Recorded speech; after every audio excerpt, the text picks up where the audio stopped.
Hello everyone, this is Professor Sana Ansari and welcome back to Team MH. Friends, in our today's video lecture, we'll start the Organization of Commerce and Management chapter number 1. Okay, so now let's start. Our chapter number 1 is totally based on the principles of management. First of all, we should learn about the meaning of management. Many times we hear the word that is management, but the question arises, what is management? So basically, management is nothing but to do manage something. Whenever we are doing something, we'll have to go with the proper management. If you want to go to the picnic, if you want to go outside with your friends, if you want to do some programs and functions at your place, so you have to do a proper management, right? So management is nothing but the manage something. Okay, but in our today's video lecture and in this chapter, friends, we will deeply discuss about what is management and what its nature. So basically, in this lecture, we will discuss about the meaning of management and also we learn about the nature of management. ठीक है. Now basically management principles क्या होते हैं हम यहाँ पर screen पे देखेंगे. ठीक है. Now basically management principles are form to guide and influence the behaviour of employees. Management के जो प्रिंसिपल्स है, देखिए अभी के लिए सिर्फ आप इतना जानिए कि मैनेजमेंट का मतलब होता है किसी भी चीज़ को मैनेज करना, सिस्टमैटिकली किसी भी टेक्निक्स को यूज़ करके उस चीज़ को अप्लाई करना और सारी सारी चीज़ों को मैनेज करना. लेकिन what about the principles? Principles are the general guidelines and the normal rules. ठीक है. आप याद रखेंगे प्रिंसिपल्स का मतलब होता है these are some general guidelines and also we can say these are nothing but the rules, friends. Okay. Now so management principles are form to guide and influence the behaviour of employees. Management के principles क्यों बनाए गए हैं भाई? Employees को guide कर सके और उनके बिहेवियर को इन्फ्लुएंस कर सके, उनके बिहेवियर को टूवर्ड्स द वर्क हम अट्रैक्ट कर सकें. These principles insist of improving efficiency of organizational resource in terms of profit. अब ये जो principles है ना, वो किसी भी organization के resource को improve करने के लिए बनाए जाते हैं और जिनसे हम ज़्यादा से ज़्यादा प्रॉफिट अर्न कर सकें. फॉर एग्जाम्पल ऑर्गेनाइजेशन में मल्टीपल रिसोर्स होते हैं, like we use land, labour, capital, entrepreneurs. हम ये चारों जो फैक्टर्स ऑफ प्रोडक्शन को यूज़ करते हैं फ्रेंड्स, हम क्यों करते हैं? ताकि हम इनको इफ़ेक्टिवली यूटिलाइज कर सकें और इनसे प्रॉफिट कमा सकें, नफ़ा कमा सकें. लेकिन प्रॉफिट कमाने के लिए you have to do a effectively management. Okay. And ये मैनेजमेंट हम मैनेजमेंट के प्रिंसिपल से सीखते हैं. These principles also focus on the best coordination between the superior and subordinates and all of the other members of the organisation.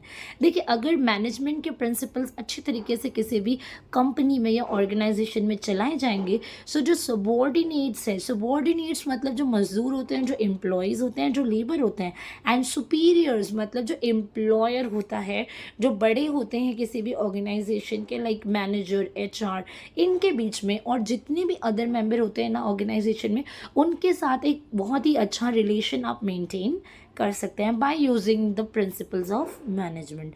So friends, principal of management है क्या क्या, वो आने वाली पिछली वीडियो में मैं आपको सिखाऊंगी. लेकिन हम सिर्फ पहले जानते हैं कि इसका नेचर क्या है. नेचर मतलब इसकी खासियत क्या है इसके अंदर. Nature of management of principles. ठीक है. नाउ सबसे पहला है यूनिवर्सल एप्लीकेशन. सबसे पहले आपको ये सीखना होगा कि आपका जो मैनेजमेंट का प्रिंसिपल है ना फ्रेंड्स, ये यूनिवर्सली अप्लाई किया जाता है.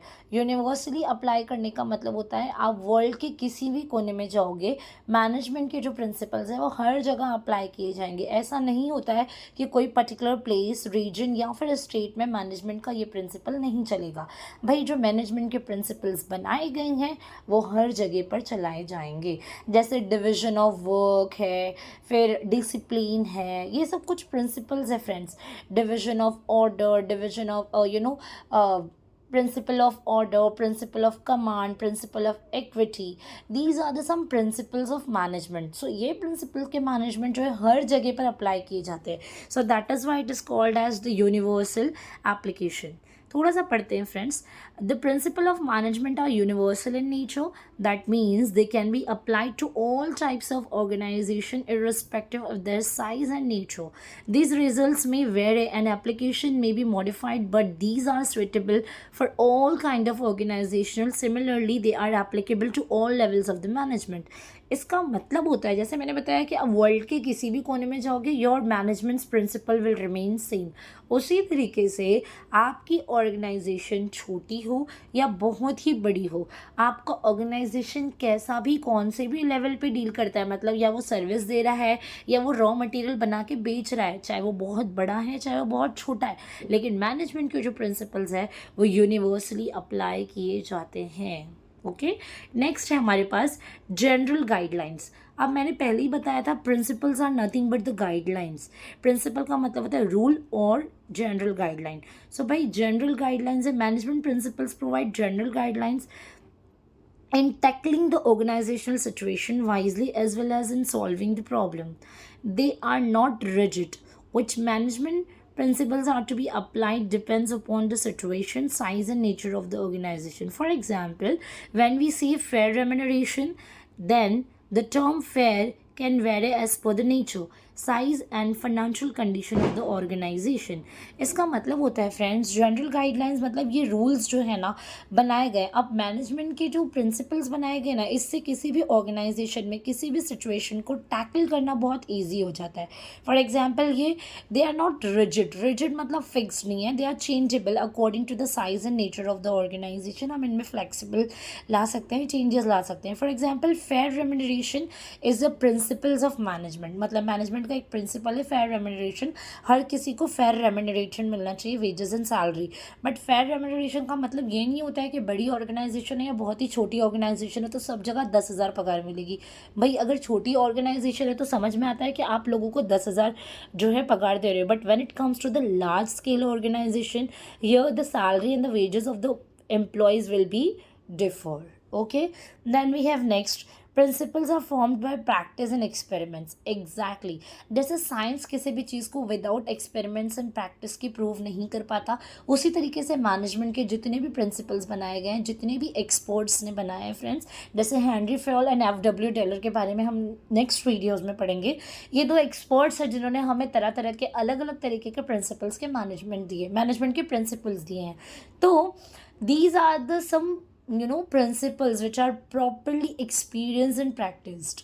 इनको मतलब पूरा एक प्रैक्टिस में लाने के बाद अप्लाई किया जा रहा है हर जगह और इन पे पूरा एक्सपेरिमेंट किया जा चुका है.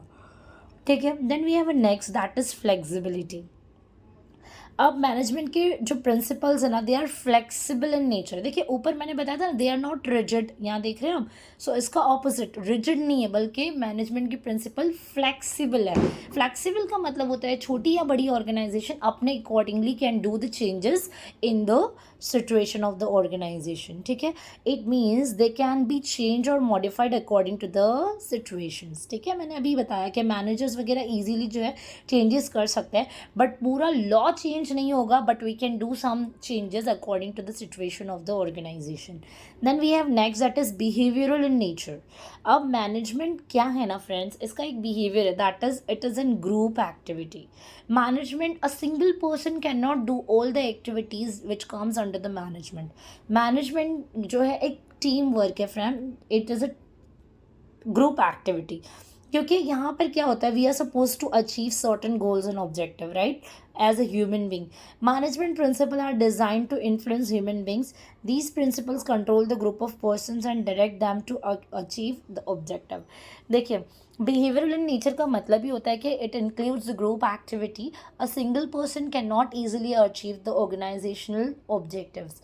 when there is a group of people, so here the direction is very must. और द डायरेक्शन हमें कहाँ से मिलेंगे फ्रेंड्स, हमें मिलेंगे directions from the principles of management. Then we have next that is cause and effect relationship. अब management क्या होता है ना, principle of management is based on taking decisions. हम मैनेजमेंट के जो प्रिंसिपल है ना हमें हेल्प करते हैं to take the immediate decisions. They determine the cause and reason for particular effect. For example payment of good wages and incentives helps in increasing the output of workers और making effective advertisement increasing the scale of product. अब cause and effect का मतलब होता है there should be some reasons and उसके effect. उसी तरीके से for example if you want to achieve your output, okay, number of production अगर आपको आपकी कंपनी में बढ़ाना है, so you have to give a good amount of package to your employees. So this is just what we call the cause and effect. If you want to see the effect you have to do something, you have to do some changes, etc. So this is what we call the cause and effect relationship, friends. And now the last point is all principles are of equal importance. देखिए management के जो principles हैं, अभी मैंने 2 experts के नाम लिए थे, Henri Fayol and F W. Taylor. So इसके जो प्रिंसिपल्स हैं ना, जितने भी सेट ऑफ प्रिंसिपल्स हमें दिए गए इन 2 एक्सपर्ट्स के द्वारा, सारे के सारे प्रिंसिपल्स का जो इम्पोर्टेंस है वो इक्वली है। मतलब समझिए अगर मैंने बताया डिविजन ऑफ लेबर, है ना, डिविजन ऑफ वर्क, सॉरी, मतलब work should be divide among the labours, okay. चलिए आप बहुत अच्छे तरीके से वर्क को डिवाइड कर रहे हैं, your employees are very happy related to work, but you are not providing a good and fair remuneration to your employees. So यहाँ पर क्या होगा, आप मैनेजमेंट का एक प्रिंसिपल फॉलो कर रहे हैं बट दूसरा आप फॉलो नहीं कर रहे, so it will not work. देखिए काम करने का तरीका आपने अच्छा दिया, काम अच्छे से बांटा, बट लोगों को पगार नहीं देंगे तो your employee will not happy with you, right. So इससे क्या होगा, you can not achieve your certain goals and objective whatever you want to achieve, right.